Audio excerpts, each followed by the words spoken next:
preserving the 17th of April, 2025. What is better, solitude or socializing in this time?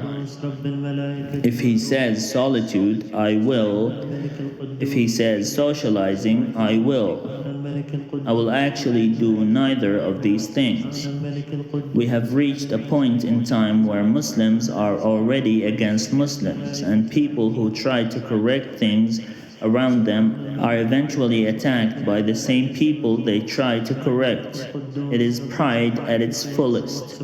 No one accepts to be corrected. No one accepts to be told that their actions are faulty or that they might cause a disturbance, especially when it comes to faith. Anyone who does not follow the same school of thought or theology is called an innovator and is attacked so that others wouldn't listen to him.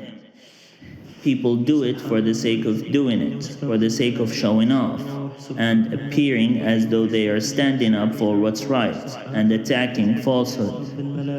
When told that it is wrong to consider any person a disbeliever, they contend. Yet they go back and call anyone who doesn't follow their faith a disbeliever despite being told not to. If a certain faith describes believers a certain way and another faith describes them a different way, that does not mean that either of them are false. God did not make belief a competition. It is wrong to call a believer a disbeliever if their faith describes them as believers and they identify themselves as believers, conduct themselves as believers just as was prescribed to them in their religion, then it would be a sin to call them disbelievers.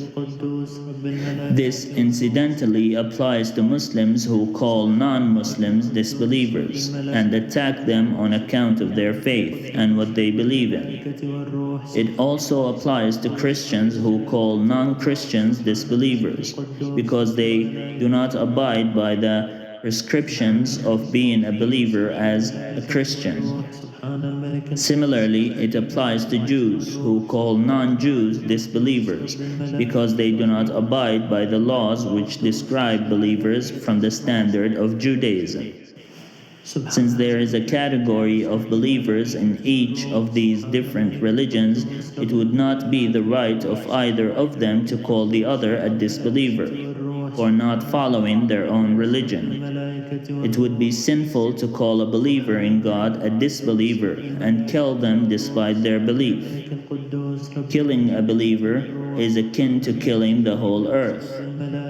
The Quran states, whoever kills a believer intentionally would be rewarded with hellfire. This law applies to Muslims who kill believing Christians and Jews, just as it applies to non-Muslims who kill believing Muslims, or even non-Muslims who kill non-Muslim believers. The difference, however, is how a Muslim would react to each incident.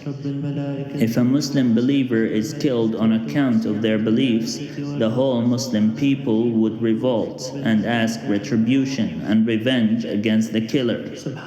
If a non-Muslim believer is killed on account of their beliefs, Muslims would care less and would consider it a normal day-to-day casualty. Some would even go to claim that if the non-Muslim was really a believer, he would have been Muslim, and then we would care more. It is a distinct way of handling justice. Some would even claim that if the world had become Muslim as a whole, with a Muslim government and a Muslim form of law, none of that would happen. That is a lie. So long as Muslims think in a matter of grouping together against Jewish and Christian parties, trying to convert them, otherwise they shall be wiped out, no such justice can be applied. If Muslims do not realize that belief extends beyond rituals and practices and absolutely beyond politics, if Muslims persist in trying to have the world submit to them, their government, and their understanding of the world, nothing would change. Peace is obtainable by believing that religion itself is preserved by God.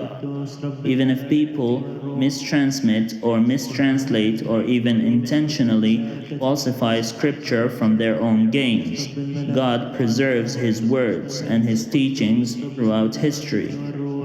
Whether it is within the Bible, the Gospels, or the Quran, everything that God had said is preserved in the manner that God decides to be the most fitting.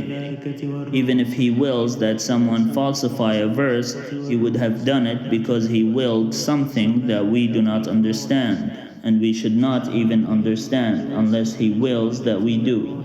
سبحان الملك القدوس رب الملائكة والروح سبحان الملك القدوس رب الملائكة والروح سبحان الملك القدوس رب الملائكة والروح